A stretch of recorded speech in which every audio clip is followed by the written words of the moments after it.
but using them to serve others in your life. And so it's really about you not today just being informed, but being transformed by what I'm going to share. So really have that mindset as you're sitting here today. Make the most of this time that you're here.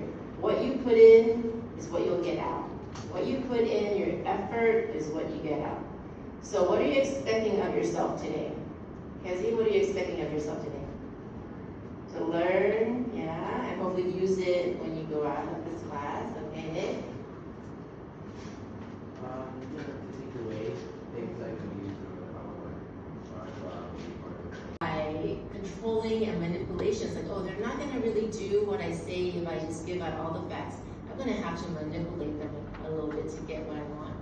And you have unrealistic expectations of self and relationships. So if you can understand here, the point I'm trying to get at is that your self-esteem will determine your success, not in just your professional life, in your school life, but in your personal relationships.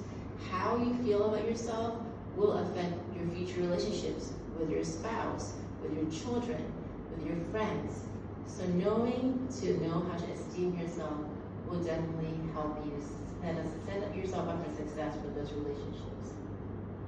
And there's a right way to build self-esteem, there's a wrong way to build self-esteem.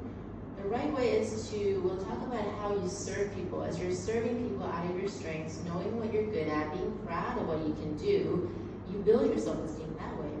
But if you build your self-esteem through faking it from the outside, that's not going to last, and it'll only leave you even more empty. If no one else believes in you, but you will never succeed if you don't believe in yourself. How you see yourself determines how you see others. So when you look at leaders, a lot of leaders put others down, not because they really think they're better, but it makes them feel better to put others down because of their own inferiority complex, because they have an insecurity. So they have to manipulate the situation. They have to use their words to put others down to lift themselves up. And as we learned last week, can you really lift anybody up if you're pushing others down? No. You lift up, you go up together. You push others down, you are actually descending down as well. So how you see yourself determines how you see others. So we don't want to be those leaders who are acting out of insecurity, pushing other people down to make ourselves feel better. Pretty much depend on your leader. You lead yourself, but there are also situations where you need people to lead you. Otherwise, you don't know where you're going because a leader, what the way? The leader knows the way, shows the way, and goes the way.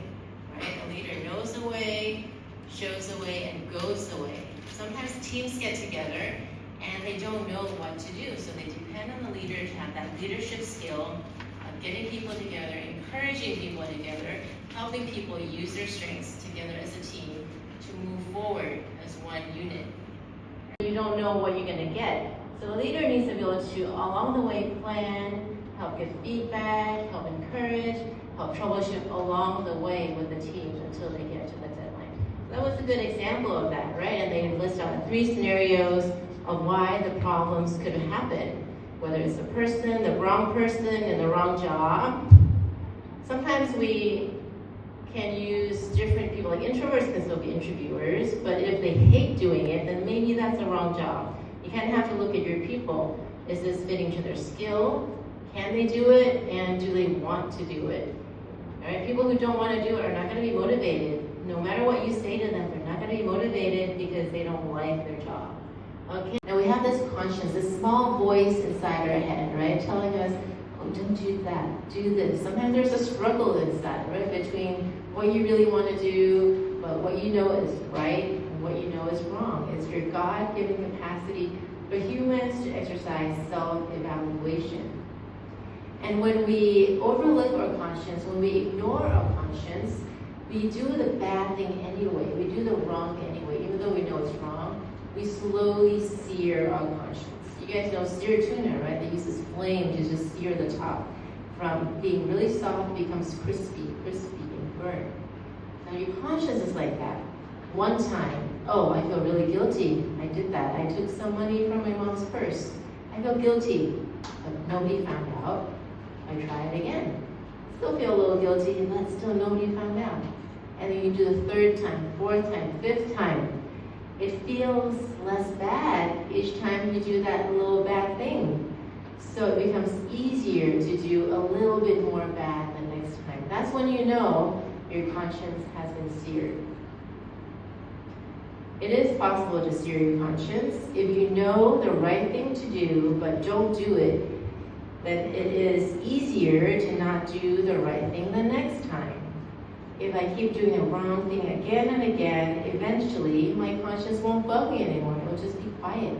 From a loud, no, don't do it. No, don't do it. No, don't do it. Until it becomes totally silent. My conscience has been seared. If I listen to my conscience, I will make good choices. It is a God-given gift to have a good conscience, and following your conscience will keep you out of trouble. Value relationships, arguments. Sometimes we argue and we really want to win the argument, and we give up that relationship because I'd rather win than value this relationship between you and me. So value relationships over winning arguments.